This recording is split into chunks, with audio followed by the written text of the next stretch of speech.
E aí, família tricolor, amigo São Paulino, amiga São Paulina, cansado que eu tava dando uma volta com ela agora, deu uma canseira. Deixa eu subir a cadeira aqui.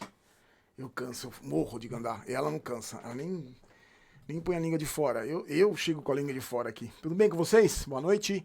Hoje a gente falou sobre, no vídeo da manhã, a gente falou sobre a coletiva do Ceni, né? Que o Ceni. Vou deixar aqui na janelinha o vídeo se você não teve tempo de assistir. Eu sei que segunda-feira, na hora do almoço, para muita gente é corrido. Mas aí, se você quiser, você assiste. Quando terminar o vídeo, você assiste.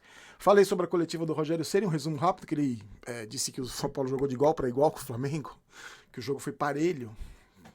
E que defendeu o Igor Gomes, né? Eu falei sobre o Igor Gomes. E também falei sobre o Fernando Diniz, que é a última vez que eu falo sobre o Fernando Diniz, que algumas pessoas pediram para falar. E, bom, se você não assistiu, quiser assistir, recomendo para você. E eu só queria, é engraçado, né, você vê o malabarismo, o contorcionismo que alguns torcedores fazem, a minoria, né, que torce pro jogador, pro treinador, pro presidente, não torce pro São Paulo, torce o malabarismo que eles fazem para defender o ídolo que eles têm, né? Pode ser o Diniz, pode ser o Ceni, pode ser o Reinaldo, pode ser o Igor Vinícius, pode ser o Sara, pode ser o sacrifício, o malabarismo, o contorcionismo que eles fazem para defender os ídolos que eles têm. Se essas pessoas tivessem essa mesma disposição, esse mesmo malabarismo para defender o São Paulo, como a grande maioria dos torcedores tem, né, que tem o São Paulo em primeiro lugar, se essas pessoas, essa minoria, tivesse esse mesmo apego, esse amor que tem pelos ídolos, tivesse pelo São Paulo, tenho certeza que as coisas seriam bem diferentes do São Paulo. Muita coisa poderia ser diferente, né? Alguns jogadores não renovariam o contrato, nem viriam para o São Paulo. Mas isso aí Assiste lá o vídeo, você vai entender o que eu tô falando, exatamente o que eu tô falando. Deixa eu falar só do Speech, o nosso futebol manager. Todo mundo brinca comigo que eu falo que não se assusta com os valores, né? É um futebol manager que você monta, escolhe o campeonato, pode ser o Libertadores, brasileiro, agora os campeonatos europeus que estão voltando, e você escolhe, monta o seu time junto com seus amigos, e cada rodada os jogadores que você escalou ali tem uma pontuação, e aí quem tiver a maior pontuação ganha. E você pode escolher sem medo de se assustar com os valores. Tá no primeiro link da descrição, você clica, baixa lá o Speed, que é o jogo de futebol manager, totalmente de graça para você que curte futebol, curte esse tipo de joguinho. Divirta-se, tá bom? O futebol feminino, as meninas venceram o São José por 3-1 em Cotia nesse final de semana e se classificaram para a próxima fase do Campeonato Brasileiro com a segunda melhor campanha. É o sexto jogo consecutivo de vitória, sexta vitória consecutiva, e o time feminino do São Paulo tem 100% de aproveitamento em casa. O problema é que agora o São Paulo pega a Ferroviária, as datas ainda serão definidas, e a Ferroviária é um dos melhores times do futebol feminino do Brasil, do mundo. Eu acho que é um timaço. Em todo caso, eu vou passando as informações, as datas para vocês. A única informação concreta é que o São Paulo decide a vaga para a semifinal em casa. Então, classificou para as quartas, agora define a vaga em casa, tá bom? Já o Sub-20 venceu o Bahia em Cotia por 3-0 e também avançou para as quartas de final do Campeonato Brasileiro Sub-20. Agora a gente vai ver a tabela, tem que aguardar a tabela para ver quem é o próximo adversário. Pelo Paulista, o São Paulo joga por um empate para passar de fase, joga na quarta-feira, dia 10, contra o Inter de Bebedouro lá em Cotia também, só que pelo Campeonato Paulista, tá bom? Agora, falando do time profissional, essa campanha do Campeonato Brasileiro que já tá preocupando muita gente, né? Já ligou o sinal de alerta no São Paulo, no meu já tá ligado faz tempo, né? Campeonato Brasileiro. Já são 6 partidas sem vencer no Campeonato Brasileiro. A última vitória, você lembra quando foi a última vitória do São Paulo? Foi contra o Atlético Goianiense no dia 3 de junho. De lá para cá foram 4 empates e 2 derrotas. É a pior marca de vitórias conquistadas no Campeonato Brasileiro depois da 21ª rodada.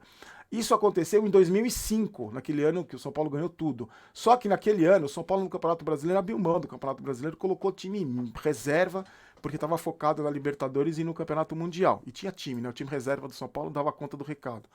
E com essa derrota para o Flamengo no sábado, o São Paulo caiu para a 11ª colocação com 26 pontos. Tá apenas 5 do Fortaleza, que é o primeiro time na zona de rebaixamento, e tá 7 pontos do Inter, que é o primeiro time na zona de classificação para pré-Libertadores, né? É o sétimo, tá 7 pontos. Então tá mais ponto do rebaixamento do que da fase de pré-Libertadores, né? Que o Rogério tinha falado, que a prioridade do Campeonato Brasileiro, a gente já viu que Campeonato Brasileiro, chegar na Libertadores pelo Campeonato Brasileiro, esquece, né? Tá bem difícil.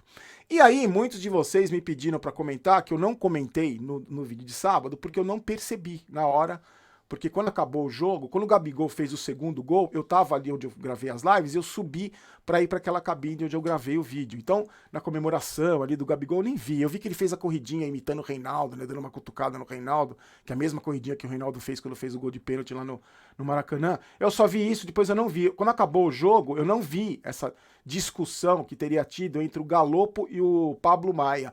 Porque no segundo gol, você lembra, né? O Igor Vinícius não conseguiu jogar a bola na área, a bola sobrou pro Pablo Maia, que devia ter colocado a bola na área, ele tocou pro Rodriguinho, que tomou a decisão errada, perdeu a bola, e aí tinha os 5 jogadores contra o Rafinha, e eu vi gente culpando o Rafinha, ainda que a culpa foi do Rafinha no gol. Tinham 5 jogadores do Flamengo e o Rafinha.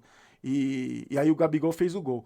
E aí, na entrevista, eu só fiquei sabendo disso, porque quando eu fui ouvir a entrevista coletiva do Rogério Ceni, ele foi perguntado sobre essa briga, que teria, inclusive, sido apartada por jogadores do Flamengo, lá no campo, jogadores do Flamengo que apartaram. E aí o Rogério Ceni falou que ele não percebeu no campo, mas ele viu que eles chegaram no vestiário discutindo. O Galopo e o Pablo Maia e o Rogério Ceni teve que interferir ali. E o Rogério Ceni falou, ainda bem, né, que tomara que eles se cobrem mesmo, coisas do jogo, mas tomara que eles estejam se cobrando. O que eu fiquei pensando, e eu quero muito saber a sua opinião, é o seguinte, o Galopo chegou agora, né, argentino, geralmente tem um comportamento diferente do jogador brasileiro no campo, é catimbeiro, né, vai e briga, brigador, geralmente tem esse perfil aí, o jogador argentino, a gente vê pelo próprio Caleri. E aí, o que eu acho ótimo que se cobrem. Por mim, que saiam no tapa no vestiário. Quando perdesse, eu gostaria que os jogadores do São Paulo tivessem tão indignados que eles saíssem no tapa no vestiário. Um cobrando o outro, um exigindo o melhor do outro e tal. O problema é que o que a gente sempre fala aqui, esses jogadores de Cotia são mimados. A grande maioria é mimado, né? São jogadores mimados. E quando você cobra jogador mimado, ele surta, ele fica bravinho. Porque não pode cobrar. Cobrança normal de jogo, seja lá o que tenha acontecido. O Galopo não deve ter ofendido a mãe dele. Foi cobrança de jogo, porque o Pablo Maia fez uma besteira. Eu gostaria que o Pablo Maia tivesse cobrado o Igor Vinícius, que errou o escanteio, que tivesse cobrado o Rodriguinho, que perdeu a bola. Não que ele tivesse ficado bravo com quem cobrou pelo erro que ele cometeu. Então eu acho que isso tem muito a ver com tudo aquilo que a gente fala do São Paulo, dessa falta de cobrança, desses jogadores mimados, que não pode vaiar, que você tem que bater palma. A gente acabou de falar no começo do vídeo, dessa veneração pelos ídolos. Então é isso, eu acho, a impressão que me dá de fora, olhando de fora, é assim, se cobrou o Pablo Maia, cobrou uma joia de Cotia, ele não aceita ser cobrado. Ele tem que ser só paparicado, só elogiado pelo treinador na coletiva, só paparicado em rede social, só paparicado pelo blogueirinho. Então ele foi cobrado por um jogador que chegou agora, argentino, o cara surta, ele não aceita a cobrança. Ele vai discutir mesmo, ele vai bater boca. Então, a minha preocupação agora é a seguinte, como é que vai ser o comportamento desses mimadinhos ali, que eles têm um grupinho, né? As crias de Cotia tem um grupinho ali. Como é que vai ser o comportamento deles com o Galopo agora, hein? Você se perguntou isso também? Eu fiquei me perguntando isso. Como é que vai ser o comportamento dele? E aí tem que entrar em cena o Rogério Ceni. O Rogério Ceni tem que falar pra esses caras aí, pra esses moleques de Cotia, que eles vão ser cobrados sim. E é muito legal que cobrem um dentro de campo. Não é só ficar um passando a mão na cabeça do outro e passando pano pro outro, não. Só que não sei se o Rogério Ceni vai ter essa postura, porque na mesma coletiva ele passou pano pro Igor Gomes. Ai, não vou abandonar ninguém. Ai, coitadinho. Ele teve um aumento. Ai, ele tem direito de ter aumento. Então, para mim, isso mostra exatamente aquilo que a gente sempre fala, a falta de cobrança que existe no São Paulo. Quando existe uma cobrança, nossa senhora, o moleque surtou, ele quis sair na mão com o Galopo, porque ele foi cobrado que ele cometeu um erro infantil, que o Rogério Ceni comentou na coletiva, era só colocar a bola na área. Ele recuou a bola para trás, como é de praxe, né? Como é de costume dos jogadores do São Paulo, e um menino inexperiente, que a perninha tremeu, entregou a bola para o contra-ataque no Flamengo, para 5 jogadores ficarem em cima do Rafinha e o São Paulo tomar o segundo gol. Então é isso. Eu gostaria muito que tivesse cobrança, não só do Galopo em cima do Pablo Maia, mas do Pablo Maia no Igor Vinícius, do Igor Vinícius no Caleri, no Felipe Alves, que tivesse cobrança. Porque o time tá caindo pelas tabelas, o desempenho do São Paulo é ridículo no Campeonato Brasileiro. E tá aí se segurando nas Copas, e vamos ver o que vai acontecer na quarta-feira e no jogo contra o América. Quero muito saber a sua opinião. Só para finalizar, o Ferrarese chegou no Brasil, tá aí para assinar contrato, só que não tá tudo fechado ainda, tá? Diferente do Galopo, que veio só para assinar e fazer exames, o Ferrarese ainda tem umas pendências.